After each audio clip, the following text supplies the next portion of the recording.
Pași mici pe podea, un ecou ce-a tăcut. Joli, prieten drag, cât de mult te-am iubit. Un ghemotoc de aur cu ochi de mătase, lumina ce mereu ne aștepta acasă. Deși erai mic, avea inima mare, o lume întreagă te privea cu mirare. Joli, steluța noastră din cerul înalt, un suflet curat de negalat. Zâmbești dintre noi, ne veghezi de sus. Iubirea ce-ți purtăm nu are abuz. Ești orchiul nostru, dar purul iubit.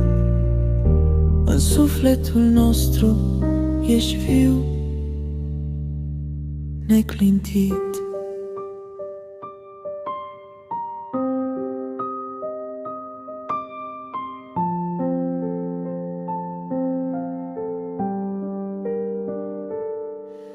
Deștept și cu minte, cu spirit vioi,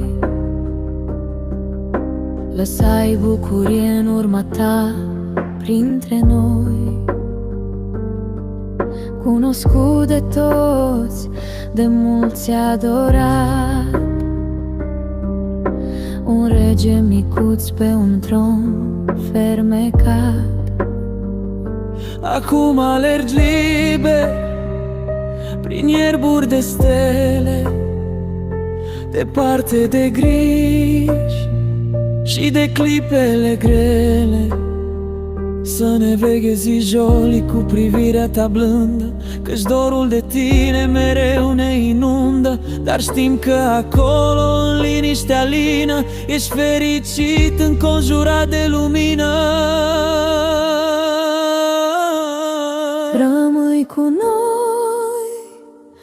micule înger. E Joli.